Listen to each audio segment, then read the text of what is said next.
Jemaat Tuhan, mari kita masuk dalam saat teduh.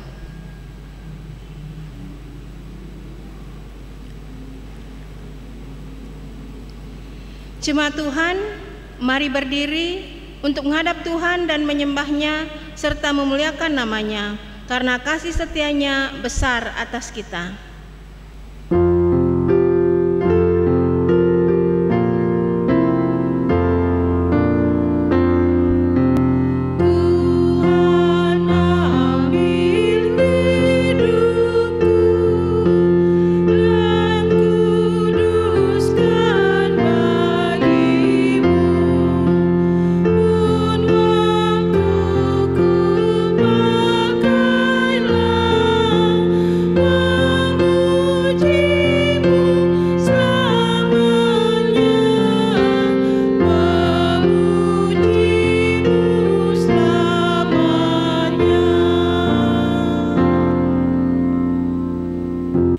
Tuhan, mari kita berdoa untuk ibadah kita. Allah Bapa kami, Sang sumber nafas kehidupan seluruh umat manusia, yang kami sembah dan puji di sepanjang kehidupan kami. Terima kasih Tuhan untuk kasih setia serta perlindungan-Mu yang tak berkesudahan atas kehidupan keluarga kami. Dengan kerendahan hati, kami mohon kepadamu untuk hadir dan memberkati persekutuan keluarga kami saat ini, dari awal, pertengahan hingga akhirnya, sehingga persekutuan keluarga ini dapat menjadi kesukaan bagi nama-Mu. Di dalam nama Yesus Kristus kami telah berdoa dan mengucap syukur. Amin. Silahkan duduk kembali.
Jemaat yang dikasihi Tuhan, sebelum kita bersama-sama masuk dalam pemberitaan firman, saya mengajak Bapak Ibu untuk mempersiapkan bacaan Alkitab pada malam hari ini yang diambil dari kitab Nehemia, pasalnya yang keempat, ayatnya yang keenam. Nehemia 4, ayatnya yang keenam. Apabila Bapak Ibu sudah menemukan bacaan Alkitab yang saya maksud, kita biarkan Alkitab kita tetap terbuka, kita berdoa mohon bimbingan Roh Kudus. Mari kita berdoa. Allah Bapa yang Maha Baik, terima kasih untuk kasih setia-Mu, penyertaan, berkat Tuhan dalam sepanjang hari ini, di dalam aktivitas, pekerjaan, pelayanan yang boleh kami lakukan, dan kami boleh mengumpulkan diri kami Tuhan dalam ibadah keluarga dari rumah kami masing-masing, memuji nama-Mu, dan sebentar kami semua akan membaca sekaligus merenungkan firman Tuhan. Roh Kudus-Mu Bapa, kiranya bukan hanya berdiam dalam hati, tapi juga senantiasa boleh berkarya bagi setiap kami, agar kami mampu untuk memahami setiap pesan yang ingin Tuhan sampaikan kepada setiap kami, bahkan juga mampu untuk melaksanakannya di tengah-tengah kehidupan. Berbicaralah ya Tuhan, karena kami siap untuk mendengarkan dan bersedia untuk melakukannya. Amin. Bapak Ibu, saya undang untuk bangkit berdiri untuk membaca firman Tuhan yang diambil dari kitab Nehemia pasalnya yang keempat ayat yang keenam. Saya akan membaca untuk kita semua. Tetapi kami terus membangun tembok sampai setengah tinggi dan sampai ujung-ujungnya bertemu, karena seluruh bangsa bekerja dengan segenap hati. Demikianlah pembacaan Alkitab. Terpujilah Kristus. Haleluya.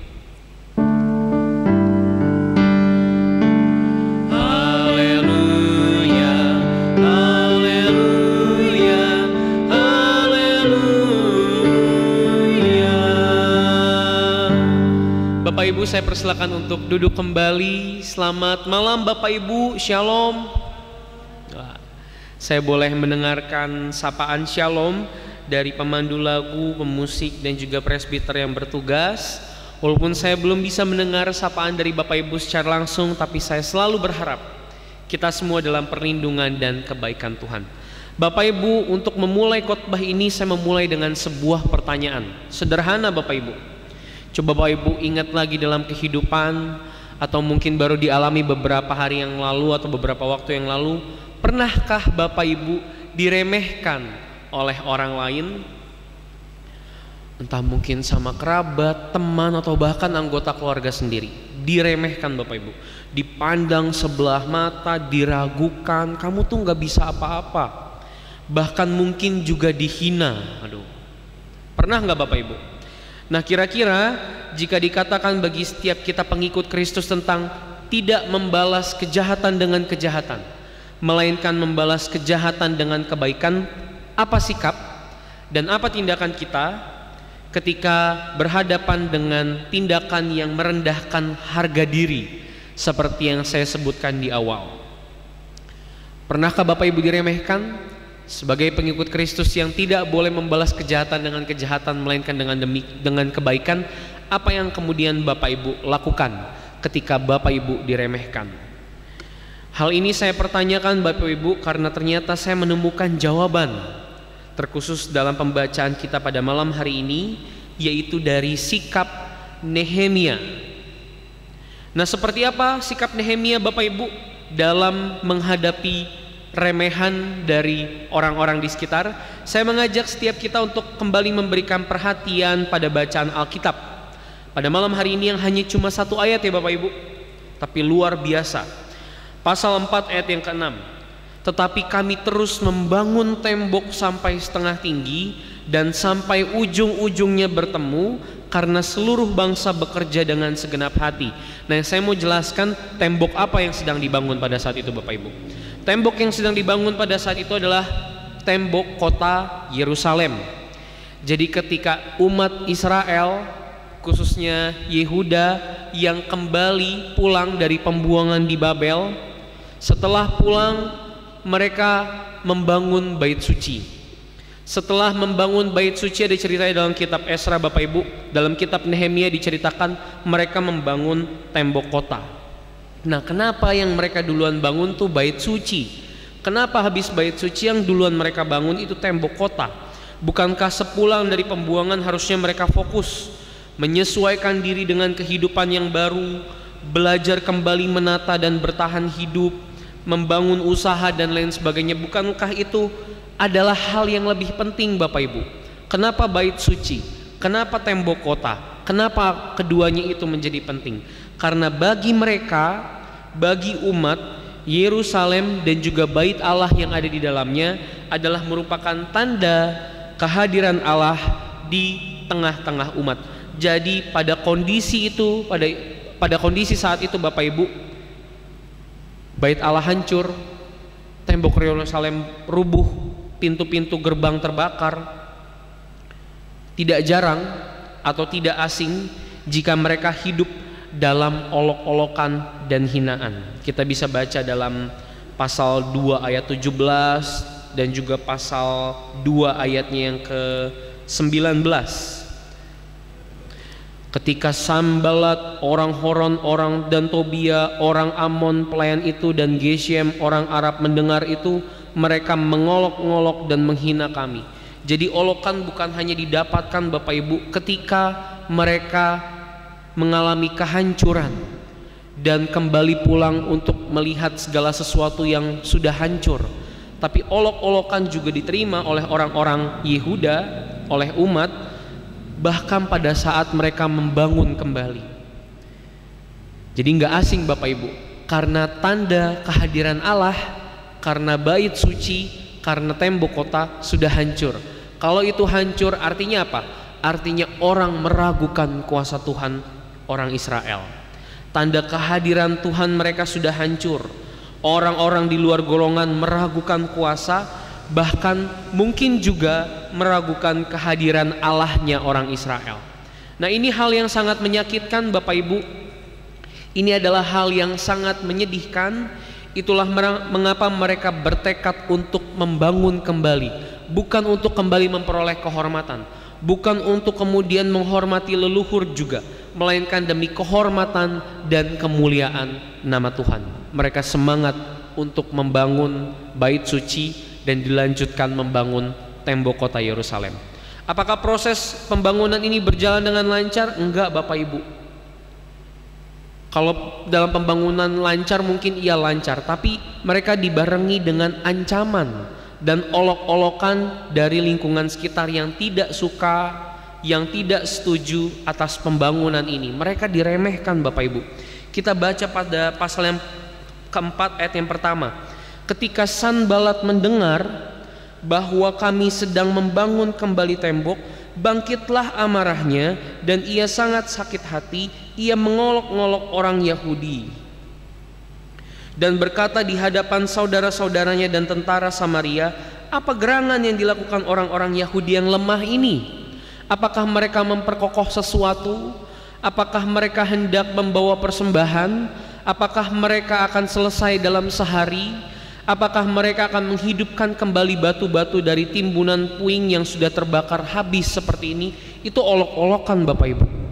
Itu anggapan remeh dari orang-orang di luar golongan orang Israel. Tapi apa sikap umat? Mereka terus bekerja sama. Mereka terus membangun. Bahkan pada ayat yang ke-6 yang menjadi pembacaan kita pada hari ini dijelaskan bahwa mereka membangun, terus bekerja dengan segenap hati Bapak Ibu. Mengapa mereka sedemikian percaya diri dan semangat? Nah, ini yang menjadi pertanyaan. Kita bisa mengatakan ini mungkin kuasa atau kekuatan dari Tuhan, tapi kita harus sadar juga bahwa Tuhan menempatkan sosok pemimpin yang penting di antara mereka bagi proses pembangunan ini. Siapa itu? Nehemia. Nah, kita mau belajar sikap Nehemia yang memberikan semangat sehingga umat Israel tidak terlalu mendengar olok-olokan atau ancaman dari pihak luar. Bapak Ibu, saya mau mengatakan bahwa ini bukan proses yang mudah, terkhusus bagi Nehemia sebagai pemimpin pembangunan tembok. Kita harus ketahui bahwa Nehemia bukan panglima perang. Nehemia tidak terbiasa menyusun strategi perang, apalagi perlawanan. Bahkan dia juga bukan ahli bangunan. Kalau Bapak Ibu baca pada pasal yang pertama, Nehemia sendiri bilang di akhir pasal yang pertama ayat yang ke-11, di akhir dia bilang, ketika itu aku ini juru minuman raja.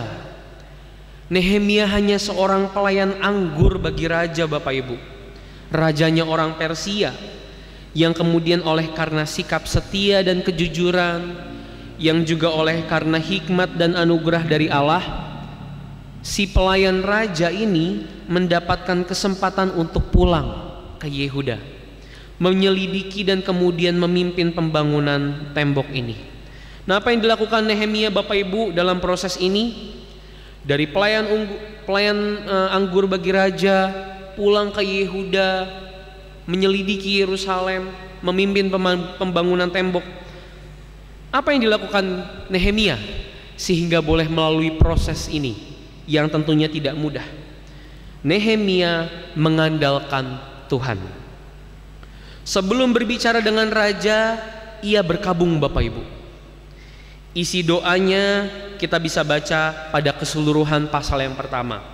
Dalam percakapannya bersama dengan raja hingga memperoleh izin, sehingga dia, ya kamu boleh pulang, ya kamu boleh memimpin dan lain sebagainya. Kita bisa baca di pasal yang kedua, dalam hati sembari Nehemia berbicara dengan raja, dia berdoa kepada Tuhan. Dalam proses pembangunan Bapak Ibu, Nehemia sertakan imam sebagai peserta. Kita boleh ada dalam khotbah hari Minggu yang lalu, imam dijadikan peserta dalam pembangunan. Untuk apa? Untuk memohon berkat dan perkenanan dari Allah. Ini juga bisa kita baca pada pasal yang ketiga. 3 kali Bapak Ibu, 3 peristiwa Nehemia mengandalkan Tuhan. Bahkan ketika menghadapi olokan, ketika menghadapi ancaman dari orang-orang yang tidak suka dengan pembangunan ini, Nehemia bukan menentang musuh-musuhnya, melainkan berdoa, menyerahkan semua perlakuan tersebut ke dalam tangan Tuhan. Ini bisa kita baca pada pasal yang keempat, ayat keempat sampai dengan yang kelima. Segala tantangan dihadapi Bapak Ibu. Olok-olokan yang sifatnya meragukan diri, merendahkan dirinya, tidak menjadi penghalang, tidak mengurangi semangat untuk terus bekerja. Hal ini Bapak Ibu yang kemudian dilihat oleh para pekerja yang lain. Hal ini Bapak Ibu yang menularkan semangat bagi para pekerja yang lain. Demikianlah Bapak Ibu pembacaan Alkitab kita pahami. Kemungkinan apa yang boleh kita bawa pulang sebagai perenungan, khususnya untuk menjawab pertanyaan, kita harus apa ketika kita berhadapan dengan mereka yang merendahkan harga diri, ketika kita diminta untuk jangan membalas kejahatan dengan kejahatan, melainkan membalas kejahatan dengan kebaikan. Bapak Ibu, saya bukan mau mengatakan Bapak Ibu kalau dia papain orang, kalau dijahatin orang, diem-diem aja ya. Bukan Bapak Ibu. Saya bukan mau ngomong jangan melawan Bapak Ibu, terima aja. Bukan juga mau berbicara seperti itu. Dan kemudian membiarkan orang lain berbuat sesuka hati kepada diri kita. Bukan itu yang mau saya katakan Bapak Ibu. Melainkan jangan membalas kembali dengan hal yang sama. Karena jika demikian kita lakukan, apa yang membedakan kita dengan mereka? Maka itu Alkitab katakan Bapak Ibu, jangan membalas kejahatan dengan kejahatan, melainkan balas dengan kebaikan. Jika omongan kotor yang kita terima, kemudian kita membalas orang itu dengan omongan kotor, apakah mulut kita bukan jadinya sama-sama kotor Bapak Ibu? Demikianlah yang Nehemia lakukan. Nehemia tidak membalas, malah justru menyerahkan perkara ini kepada Tuhan. Itu yang pertama Bapak Ibu. Yang paling pertama, menyerahkan perkara ke dalam tangan Tuhan. Jangan membalas dengan kejahatan. Kemudian yang kedua, tidak jarang orang bukan memberikan semangat, malah justru mematahkan semangat. Nggak jarang orang bukan memberikan, apalagi sampai meragukan dan merendahkan diri. Kita sedang melakukan sesuatu, mengusahakan sesuatu, mengerjakan sesuatu, bukannya dikasih semangat, malah dipatahkan semangat kita. Bukannya diberi dukungan, malah kemudian meragukan dan kemudian merendahkan diri kita. Nehemia dan orang-orang Yehuda mengalami hal yang sama Bapak Ibu. Namun apa yang membuat mereka percaya diri selain karena berserah kepada Tuhan? Terkhusus Nehemia. Nehemia belajar. Nehemia merencanakan sesuatu dan melakukan sesuatu sebagaimana mestinya. Jadi Nehemia tidak langsung turun memimpin pekerjaan Bapak Ibu. Setelah 3 hari lamanya dia di Yerusalem, dia menyelidiki segala sesuatu tentang kota itu. Dia belajar.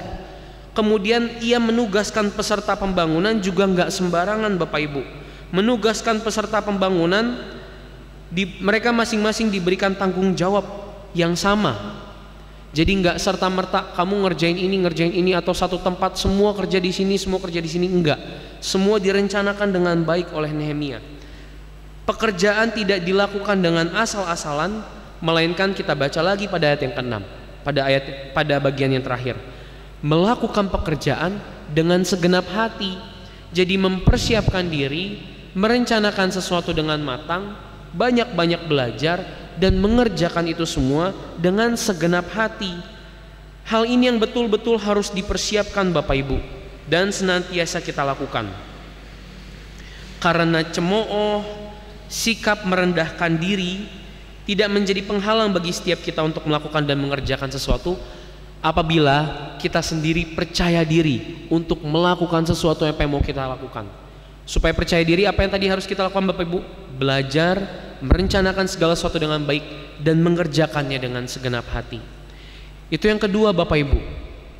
Yang terakhir, yang seharusnya menjadi poin yang paling utama, libatkan Tuhan.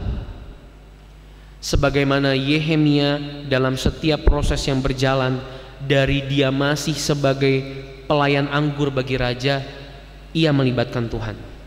Nehemia melibatkan segala sesuatu dengan berdoa Bapak Ibu. Nehemia bisa pulang dan berkesempatan untuk memimpin karena berdoa. Nehemia berhasil memimpin pembangunan hanya dalam 52 hari tembok itu selesai juga oleh karena berdoa. Artinya apa Bapak Ibu? Artinya apa yang baik yang kita lakukan, jika Tuhan berkenan, Tuhan memberkati, pasti berjalan dengan baik. Oleh sebab itu berdoalah dan andalkanlah Tuhan. Bapak Ibu, jangan membalas kejahatan dengan kejahatan, melainkan dengan kebaikan. Serahkan segala perkara kita ke dalam tangan Tuhan. Lakukan apa yang baik. Dengan demikian Tuhan akan membela dan memampukan kita dalam menjalani kehidupan ini. Tuhan memberkati kita. Haleluya. Amin.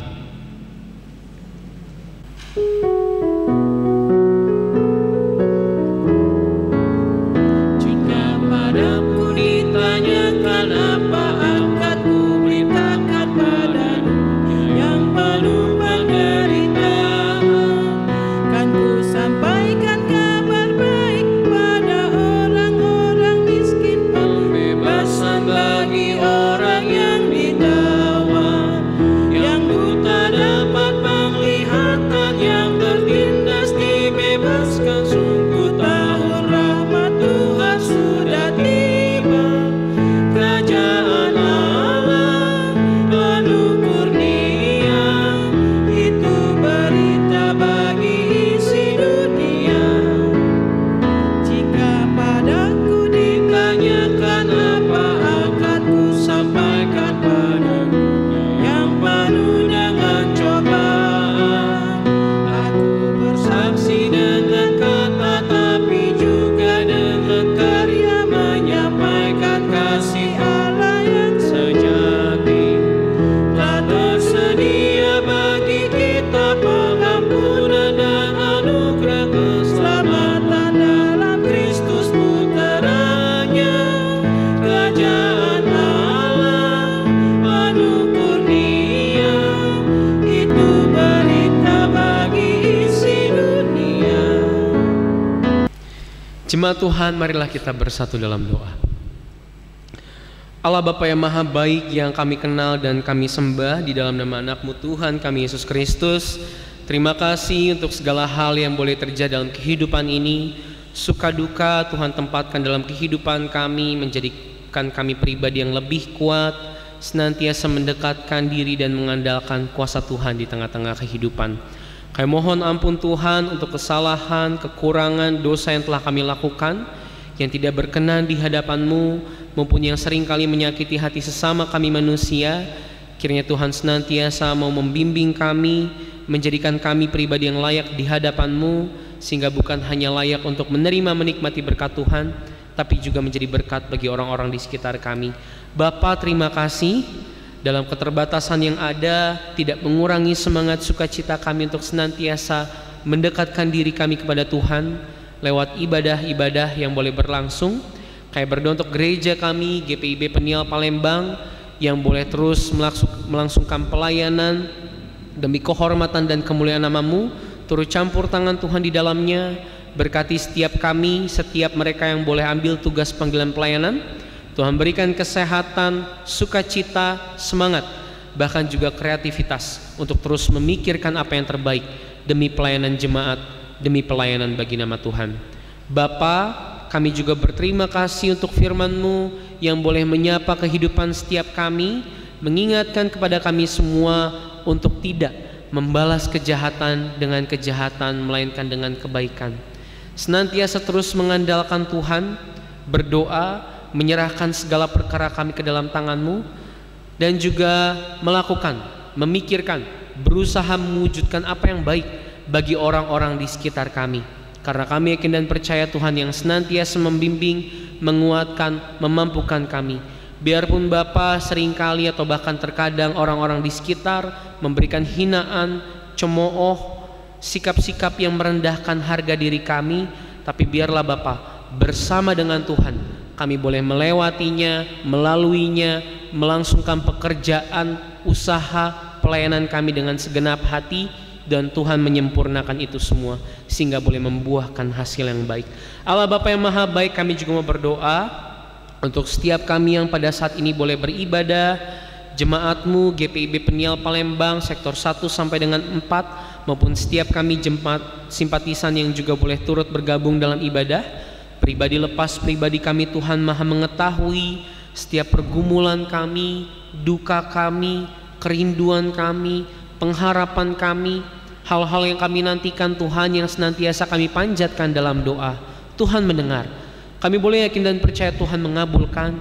Tapi biarlah Tuhan, apapun yang kami terima, apapun yang terjadi dalam kehidupan ini, biarpun tidak selaras dengan apa yang kami minta, kami boleh terus melihat itu yang terbaik dari Tuhan. Jangan jauh daripada kami Bapa. Kami mohon hikmat serta kebijaksanaan dari Tuhan dalam melaksanakan setiap tugas dan tanggung jawab kami sebagai orang tua, sebagai suami, istri, anak-anak tengah-tengah keluarga, sebagai pekerja, mahasiswa, sebagai pelajar, pelayan Tuhan, siapapun kami Tuhan, dimanapun kami berada, bukan menjadi batu sandungan bagi orang lain, tapi boleh membawa damai sejahtera, sukacita, berkat bagi banyak orang. Rawat kami Tuhan yang pada saat ini sedang mengalami sakit kelemahan tubuh, pulihkan kami Tuhan dalam nama Tuhan Yesus. Bagi setiap kami yang sedang mengalami duka, hibur kami Tuhan. Bagi kami yang senantiasa menantikan hal-hal yang baik, pekerjaan, jodoh, apapun itu Tuhan di masa mendatang, biarlah kami boleh senantiasa terus berharap hanya di dalam Tuhan. Pandemi COVID-19 Tuhan tidak pernah membuat kami putus asa untuk senantiasa menantikan mujizat-Mu dan tetap percaya bahwa pandemi ini akan segera berakhir. Kami serahkan seluruh kehidupan kami yang penuh rahasia ini hanya ke dalam tangan Tuhan. Peliharalah kami di dalam nama anak-Mu Tuhan kami Yesus Kristus, Juru Selamat kami yang hidup, yang telah mengajarkan kami berdoa. Bapa kami yang ada di surga, dikuduskanlah nama-Mu, datanglah kerajaan-Mu, jadilah kehendak-Mu di bumi seperti di surga. Berikanlah kami pada hari ini makanan kami yang secukupnya, dan ampunilah kami akan kesalahan kami, seperti kami juga mengampuni orang yang bersalah kepada kami. Dan janganlah membawa kami ke dalam pencobaan, tetapi lepaskanlah kami daripada yang jahat.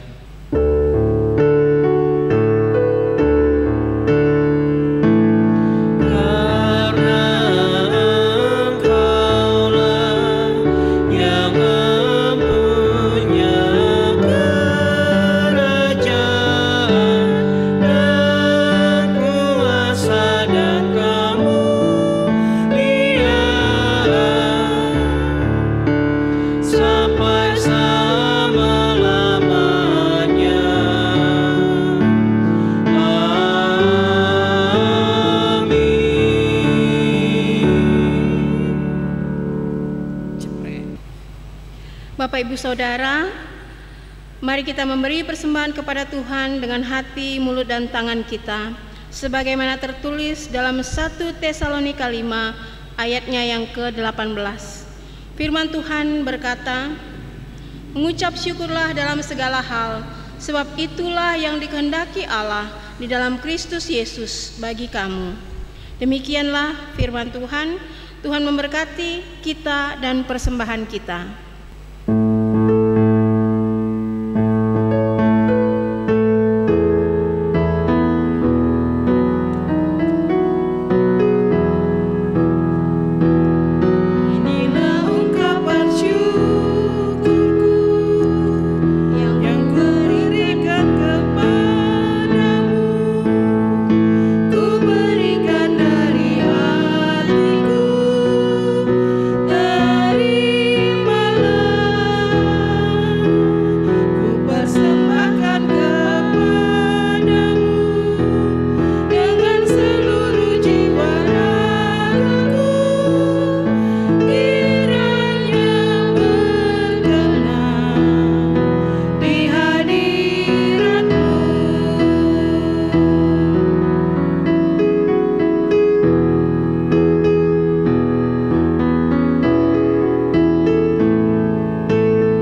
Mari kita berdiri untuk menyerahkan persembahan ini kepada Tuhan dalam doa syukur.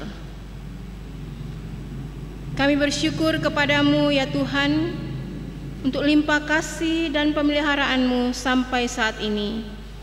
Berkati dan kuduskan persembahan yang kami bawakan ini menjadi berkat dalam karya kasih dan kesaksian bagi sesama, bahkan untuk memuliakan nama-Mu di dunia. Dalam nama Yesus Kristus, Sang Sumber Berkat, kami telah berdoa. Amin. Jemaat Tuhan masih dengan tetap berdiri.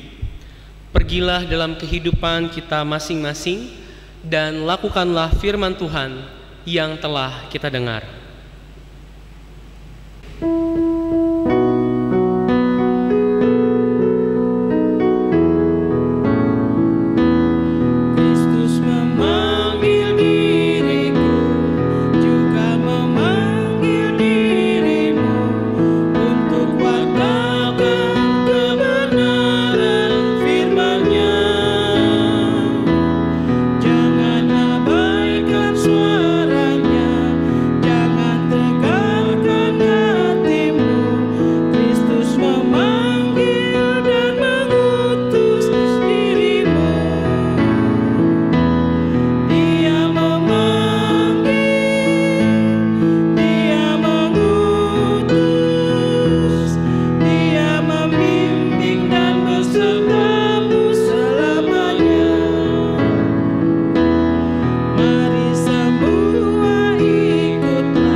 Jemaat Tuhan, marilah kita arahkan hati dan pikiran kita di hadapan Tuhan.